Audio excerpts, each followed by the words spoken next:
Has you ever poured your heart and soul into a brilliant idea, maybe a groundbreaking analysis, or just a critical project update, only to watch it kind of land with a thud? Oh, yeah. We'd all been there. We're talking about those moments when your technical expertise just gets lost in translation, right?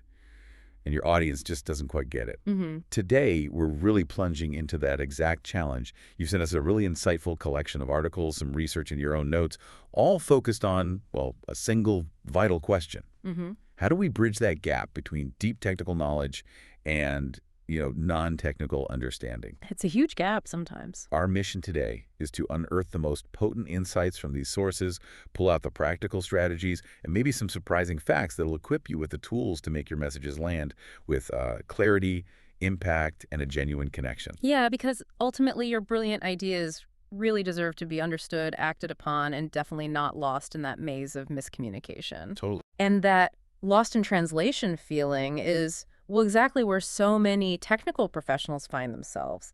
It's really more than just sharing information. Right. It's about influencing decisions. It's Yeah. about building trust and actually driving action. The disconnect often stems from, I think, a fundamental difference. While experts are immersed in the how, the nitty-gritty, Yeah, the details. their audiences often focus purely on the why and the what for. The bigger picture for them. So if there's one foundational principle our sources keep pointing to, it seems to be this. Effective communication isn't about forcing your audience to understand your logic. No, not at all. It's about you understanding them. That simple shift, which is often overlooked, it really changes the game, doesn't it? That's absolutely spot on. The very first step, the truly critical one, is knowing your audience. But I mean, really knowing them. Beyond just the job title. Exactly. We're talking beyond their job title. Yeah. It's understanding their existing expertise, sure, but also their top priorities, the challenges keeping them up at night, what genuinely sparks their interest. Their fears too, maybe. Definitely their fears, their history with a topic, the political climate in their organization, even their career path and their personal risk profile. Mm-hmm. You have to nail down their what's in it for me, their YNM. The YFM. Right. Think about it.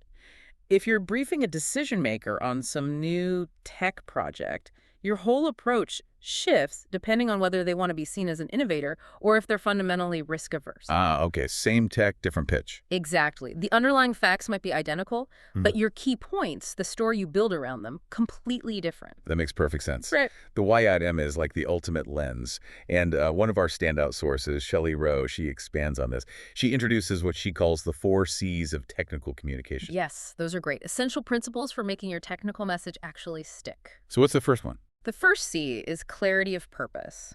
Before you even open your mouth or, type a single word, you have to define your ideal outcome. Like, what do I want to happen after this conversation? Precisely. What does success look like for this interaction? What's your exact ask? Rowe says a common mistake is to sort of sleepwalk through this step.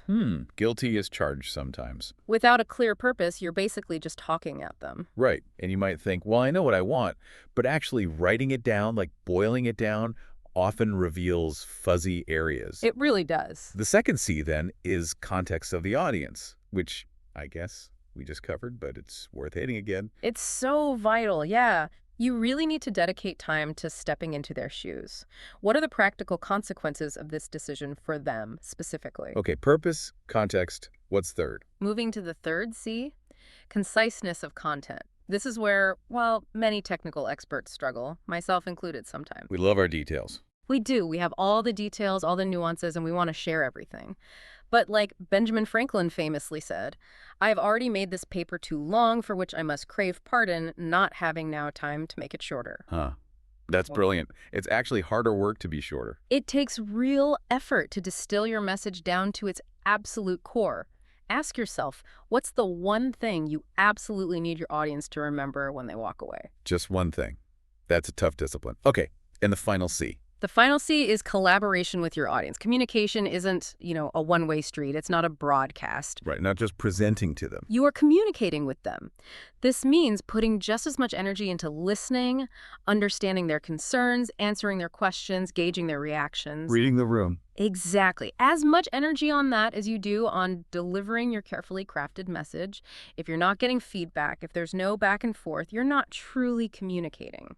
Okay, so we've covered understanding who you're talking to and why. Foundational stuff. Now let's dig into one of the biggest pitfalls when bridging that technical to non-technical gap. The dreaded jargon trap. Ah, yes. Jargon. We all know what it is. That specialized vocabulary specific to a group, often like a foreign language to outsiders. But why is it so bad beyond just sounding complicated? Well, the research we looked at consistently shows that jargon doesn't just make your message unclear, it actually undermines trust. Really? Trust? Yeah, and it can make you seem less credible to those outside your specific field. It kind of signals exclusivity, like you're in a club they're not part of, rather than signaling expertise. That's a great point. It pushes people away, it alienates them. Yeah. And when we look at why we should avoid it, the sources point to these 5 C's that jargon directly messes with in effective communication. Okay, let's hear them. First, clarity. This is pretty obvious, right? Yeah. Jargon makes writing unclear. You have to simplify your language. I mean, think about it. Why say, the company shall put in place such measures as are necessary to ensure the effective and efficient execution of the project scope? When you could just say, The company will effectively manage the project. Much better. exactly. Gets the job done, instantly understood, it respects their time. And their brain power, yeah. So clarity, what's second? Second is cohesiveness. Jargon often forces you down these little rabbit holes, these tangents. Because you have to explain the jargon term. Yeah. Effective communication sticks to the relevant information. It makes your message unified, coherent. Every sentence should build logically on the last, without these unnecessary detours into overly technical stuff. Keep it flowing. Got it. Third. Third, completeness. Now, this isn't about dumping all the information you have. Ah, okay. Not just data overload. No, it's about providing just right information, enough for them to grasp the core concept, but not so much that they're overwhelmed or, bogged down by details that don't really matter to them. Like the scrambled eggs example from the source. Exactly. If you're explaining how heat cooks yolks, you probably don't need to detail all the chemical property changes at a molecular level, unless maybe you're talking to food scientists. Right. Just enough to understand the transformation. Okay. Clarity, cohesiveness, completeness. Fourth is conciseness, again. Using fewer words. We touched on this with Franklin's quote, it's a real discipline. Fewer words, more impact. Yeah. Like the purple peony grows in the sun is way better than the purple-hued peony basks marvelously under the sun's glowing gaze. Every word needs to earn its place. Strip it down. Okay. And the last C. And finally, number 5, concreteness. This means using precise, specific language and avoiding vague terms. Like good or better. Exactly. Instead of saying, the software works well, but could be better, a concrete statement would be something like, the software meets company expectations, but it could run more smoothly if we changed X, Y, and Z. User interface, data fetching, reporting. That's actionable. You know what needs fixing? Exactly. So how do we actually do this? How do we strip out the jargon? Our sources had some practical tips. Okay, like what? Get a friend, someone who's not an expert in your field, to read your stuff. Brutal honesty required. The friend test. I like it. If they stumble or look confused, you know you've got work to do. Also, read your writing aloud. Oh, that's a good one. If it sounds clunky or unnatural when you say it, it probably reads that way too. Then go line by line, just ruthlessly cut unnecessary words. The editing pass. And crucially, constantly think about your specific audience. What's their actual tolerance for technical terms? Some groups have a higher baseline than others, right? Absolutely. Know your audience. Again, it all comes back to that. It really does. That's fantastic advice, especially the read it aloud tip. I find that helps so much. Now, while simplifying language is crucial, facts alone rarely persuade, do they?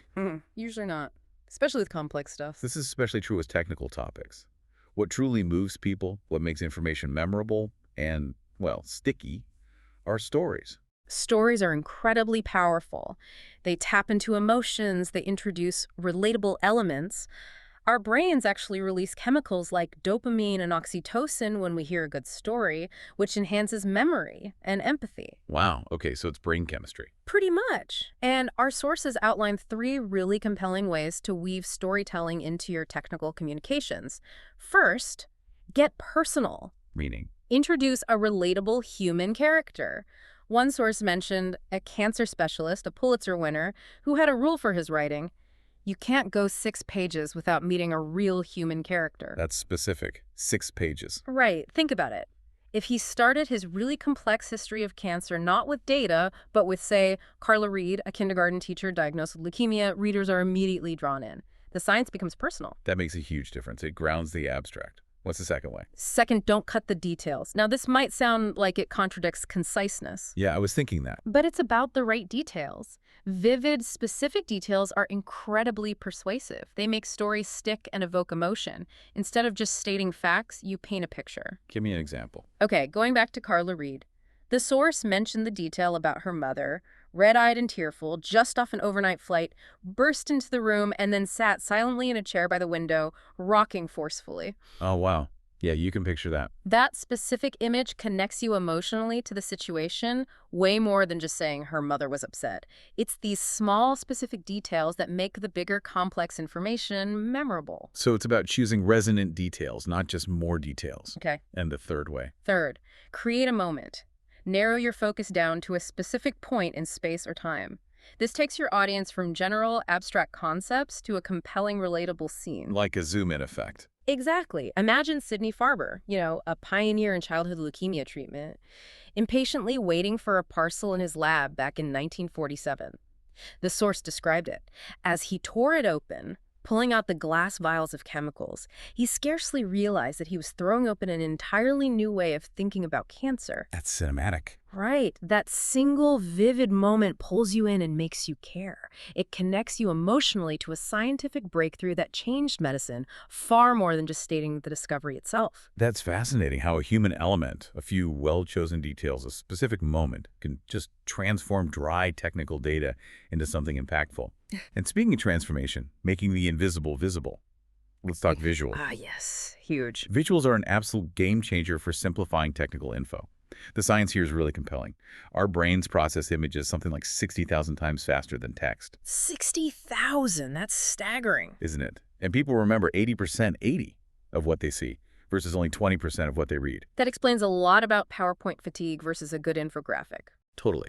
It drastically improves retention and understanding. And it's incredible for helping teams get on the same page, literally, by building these shared mental models of complex systems or processes. That's the real power, I think. Beyond just looking nice, visuals create a shared understanding that words alone often struggle to achieve, especially for abstract ideas. Exactly. So what kind of visuals are we talking about? The sources highlighted a few key types that are perfect for technical explanations. Okay. First, infographics. They combine text, icons, visuals to simplify complex concepts or compare options or just present data quickly. Great for visual storytelling. Yeah, very popular. Then diagrams. They excel at explaining systems, relationships, or processes. Think of a complex circuit diagram or an organizational chart. They make intricate structures clear. Like blueprints for ideas. Kind of. And flowcharts. They outline sequences or decision-making paths like troubleshooting steps for IT or maybe a decision tree for picking software. They guide people through logical steps. Very useful for processes. And of course, data visualizations. Your bar charts, pie charts, heat maps. Essential for showing trends and patterns, making data insights jump out at you. Makes complex data digestible. Right. Now, for best practices when actually making these visuals, the advice was pretty consistent. Always prioritize simplicity. Less is more. Totally. Strip away clutter, focus on the key messages, use simple shapes and icons. Also, maintain consistency. In style and branding. Yeah, styles, colors, branding. Maybe use templates to keep things looking unified and professional.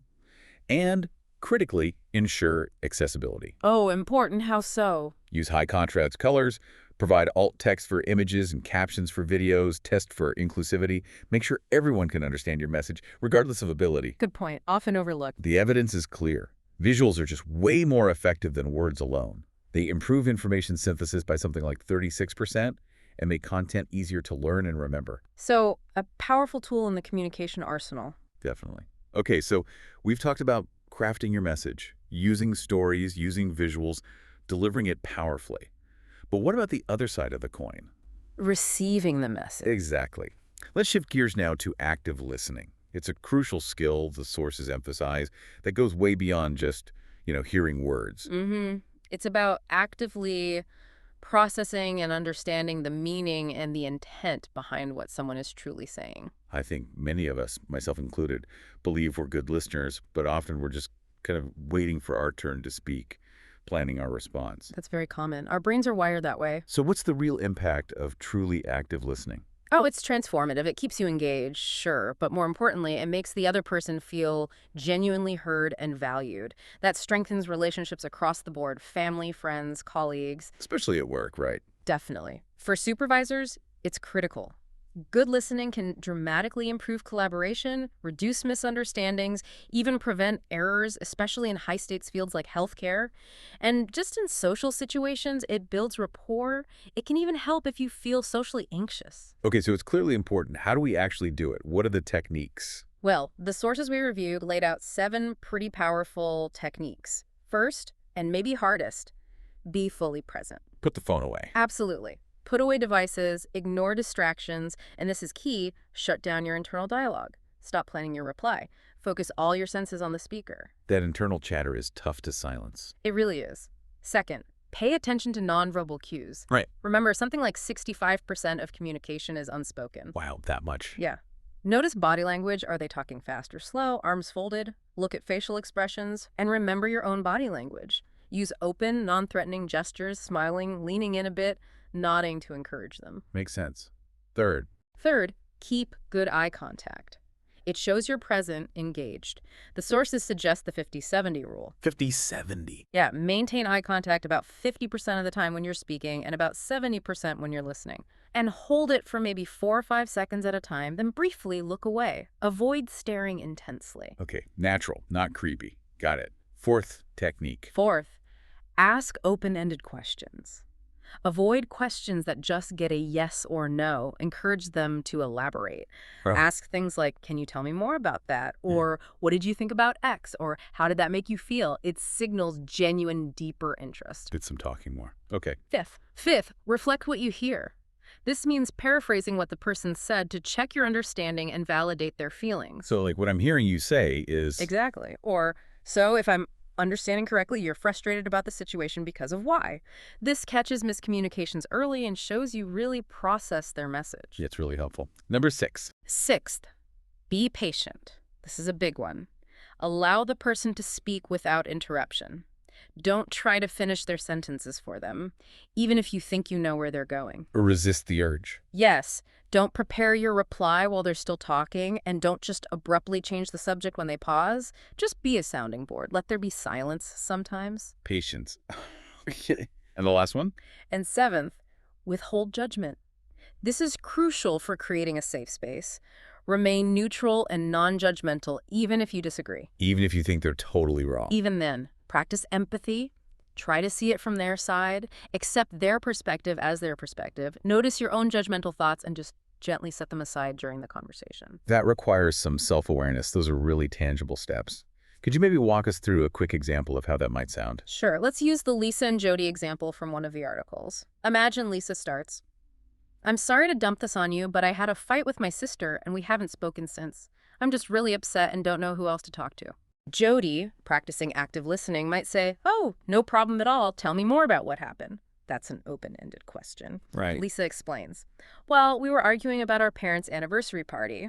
I'm still just so angry, Jody reflects. Oh, that sounds really tough.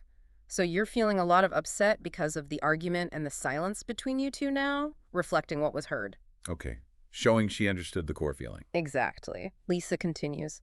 Yeah, she just makes me so mad. She assumed I'd help plan this huge party. I don't have time. It's like she couldn't see my side at all. Jody asks another open-ended question. Wow, how did that make you feel when you realized she wasn't seeing your perspective? Probing deeper into the emotion. Right. Lisa says, frustrated, angry, maybe a bit guilty too, that she had all these plans and I was the one stopping them. Finally, I just told her to do it without me. But that doesn't feel right either. Jody validates without judging.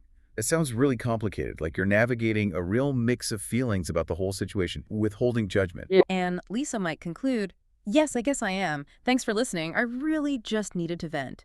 Jody didn't offer solutions, didn't take sides, just created that safe space for Lisa to feel heard.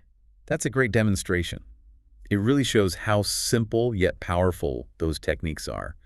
And it highlights how important it is as the speaker to actually promote that kind of two-way communication. Absolutely. You need to actively create an atmosphere where your stakeholders, your audience, feel completely comfortable asking for clarification. It's not just delivering a monologue, you have to invite the dialogue. Make it safe to ask questions. Exactly. So pause deliberately, make eye contact, and explicitly ask, are there any questions? Or what are your thoughts on this so far? Make it clear you genuinely welcome those interruptions or comments. And that ties right into the idea of feedback loops, which some sources mention. It's not just about one-off questions during a presentation. All right, it's more continuous. Yeah, build in formal and informal ways for people to give feedback or ask questions later. And one really effective tactic is to ask stakeholders to summarize key points back to you in their own words. Oh, the teach-back method. Kind of. It quickly helps you spot any gaps in understanding before they snowball into bigger problems down the line. Okay, so beyond these foundational skills like listening and asking questions, our sources also highlighted several really powerful structured communication frameworks. These seem especially useful for leaders trying to deliver messages with clarity, confidence, and real impact in different business situations. Yes, these are like practical tools you can pull out of your toolbox immediately. What's the first one?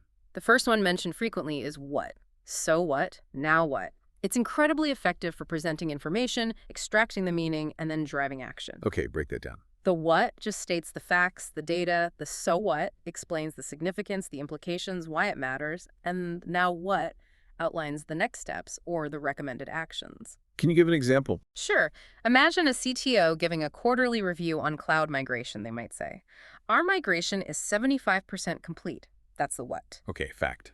This means we'll start realizing significant cost savings much sooner than projected, and we expect to reduce system downtime by about 30%. That's the so Okay. what, the impact. So why we should care? Exactly. So our next step is to accelerate phase 2 deployment. And to do that, I'll need budget approval by next month.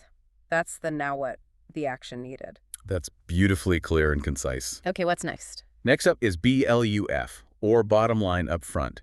You might know this one from military or government context. All right, get straight to the point. Exactly. Deliver the key message, the absolute core takeaway first, followed by all the supporting details. It's a lifesaver for executive briefings, urgent emails, investor reports, crisis comms. Anywhere quick comprehension is absolutely essential. So like an email subject line almost, but for the whole message. Yeah. Kind of. A COO sending an email about travel cuts might start. BLUF. To optimize operational efficiency, we are implementing a company-wide travel reduction policy, effective immediately, cutting non-essential travel by 40%. Then they provide the rationale, the new guidelines, the exceptions, etc. Okay, very direct. Are there times you wouldn't use BLUF? Absolutely. That's a crucial point. You wouldn't typically use BLUF for really sensitive discussions where you need to build up context and empathy first, or maybe with highly skeptical audiences who need to understand the why before they'll accept the what. Good caveat. Know your context. What about when you need to make a recommendation? For recommendations and justifying decisions, there's a framework called REE, Recommendation, Evaluation, Expectation. All right. The recommendation is your proposed action. The evaluation provides the supporting data, the reasoning, the analysis behind it, and the expectation outlines the anticipated positive impact or outcome if the recommendation is followed. So, REE. Example. Okay, maybe a COO justifying a hiring freeze, they might say. To protect profitability and ensure long-term stability in the current market, we should pause hiring for non-essential roles for the next 2 quarters. That's the recommendation. Okay. Our analysis shows that companies in our industry that implemented similar freezes last quarter saw, on average, a 10% increase in cash reserves without impacting critical project deliverables. That's the data. The evidence. Right. By taking this proactive approach now, we expect to maintain financial stability through year-end while allowing us to prioritize investments in key growth areas and retain our existing top talent. That's the expectation, the positive outcome. That sounds really solid, very logical. These frameworks are great. What about for, say, motivating teams or giving feedback? Those Hmm. are common leadership challenges. Definitely. For motivating teams, driving change, and influencing behavior, there's the think, feel, do framework.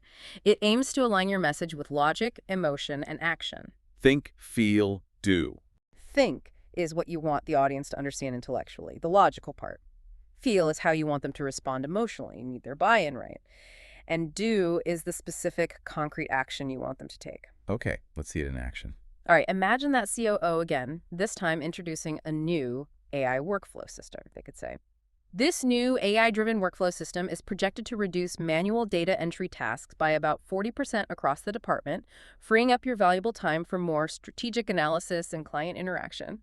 That's the think, the logic, the benefit. Okay, makes sense. Then the feel. Now, we understand that adopting any new technology can feel challenging or disruptive at first, but we are absolutely committed to making this transition as smooth and beneficial for everyone as possible. We'll provide full training and ongoing support, addressing emotion, offering reassurance. Building trust. Exactly. And finally, the do. So please start using the new system for all document approvals beginning next Monday. And please join our Q&A session this Thursday afternoon to get all your questions answered directly. Clear action steps. Think, feel, do. I like that one. What about feedback? That can be tricky. Very tricky. For delivering effective and constructive feedback, a great one is the CBIN framework. Context, behavior, impact, next steps. CBIN. Right. It structures the feedback to be objective and actionable. For example, giving feedback to someone about an investor call. During the last quarterly investor call on Tuesday morning, that's the context-specific time and place. Sets the scene. You provided incredibly detailed financial data, which was great, but I noticed you didn't directly address the shareholders' specific questions about our long-term growth strategy when they raised them during the Q&A. That's the behavior-specific, observable action, not judgment. Okay, focused on the what happened. This unfortunately led to some noticeable frustration among a few key investors, and we saw a bit of a dip in confidence reflected in the follow-up emails we received. That's the impact, the consequence of the behavior. The so what of the behavior. Yeah. Exactly. So for the next investor call, I recommend you prepare and open with a concise strategic outlook for the next 12, 18 months, maybe just a couple of key points, even before diving deep into the quarterly numbers. Let's work on crafting that opening together next week. That's the next steps, clear, forward-looking action. That breaks down a potentially really difficult conversation into manageable, objective parts. Very useful. Are there any others that jumped out from the sources? Yeah, a couple more interesting ones. There's the enemy framework, which is really a storytelling technique to rally people around a shared challenge or an external threat. Like us against the problem. Exactly. Yeah. It fosters urgency and unity. A chief marketing officer positioning a new cybersecurity product might use it like this. The digital landscape is becoming increasingly hostile. Sophisticated cyber threats are emerging daily, actively targeting companies just like ours. That's the enemy of the shared threat. Setting up the stakes. Right. Organizations that fail to adapt and act proactively risk devastating financial loss, irreparable reputational damage, and potentially complete operational paralysis. That's the consequence. What happens if we fail? I'm here raising the urgency. Our new AI-driven security system is specifically designed to proactively identify and neutralize these evolving threats before they can impact our network, acting as our essential digital shield in this dangerous environment. That's the solution, how we fight the enemy. It clearly defines the problem and offers a compelling way forward. Powerful framing. Okay, one more. One more quick one, great for personal introductions like networking or interviews. It's called Name, Same, Fame, Aim, Game. Huh? That's memorable. Name, same, fame, aim, game. It's designed to be a concise, compelling personal pitch. Let's say a healthcare executive introduces herself. I'm Dr. Olivia Chen, a healthcare innovator focused on developing patient-centered AI solutions. Yeah. Like many of you here, I believe technology should enhance, not replace, the human element of care, ultimately creating more accessible and empathetic healthcare systems. Same finding common ground or belief. Connecting with the audience. My AI-powered diagnostic platform has already successfully cut hospital emergency room wait times by an average of 50% in pilot programs across 3 major urban hospitals. Famous, specific, impressive achievement. The wow factor. We're now actively collaborating with leading healthcare networks to scale this model nationwide, aiming to make a tangible difference in patient outcomes across the country. Aim the immediate future goal or project. What they're working on now. My ultimate vision, my game, is a future where every patient has access to real-time, AI-assisted healthcare that integrates seamlessly with human compassion and clinical expertise. Yeah. Game the bigger picture, the long-term vision or impact. Name, same, fame, aim, game. That's a fantastic structure for an elevator pitch. Wow, those frameworks are incredibly useful tools for structuring messages, whether it's, a quick email update, a critical feedback session, or a major presentation. They provide a repeatable structure, which builds confidence, too. Absolutely. And it kind of brings us to the long game, doesn't it? What's the ultimate payoff for investing the time and effort to really hone these skills? Well, ultimately, mastering clear communication impacts pretty much every facet of your life. Your Yeah. personal relationships, your effectiveness at work, your social interactions. It just leads to better understanding all around. More empathy, too. Definitely deeper empathy, more effective problem solving together, and just fundamentally stronger relationship building. It's not just about getting your point across efficiently, but about truly connecting with other people. And when we circle back to technical projects specifically, that connection often boils down to trust, right? Precisely. A huge part of this long game, especially in technical fields talking to non-technical folks, is building and maintaining trust and managing expectations effectively. How do you do that consistently? Transparency and accountability are absolutely fundamental. Be upfront about potential risks or challenges. Don't try to hide bad news. Take ownership when things go wrong, and provide clear, realistic timelines and milestones. Don't overpromise. Under promise and over deliver, maybe? That's often a good strategy. And use data and metrics to strengthen your communication and build that trust.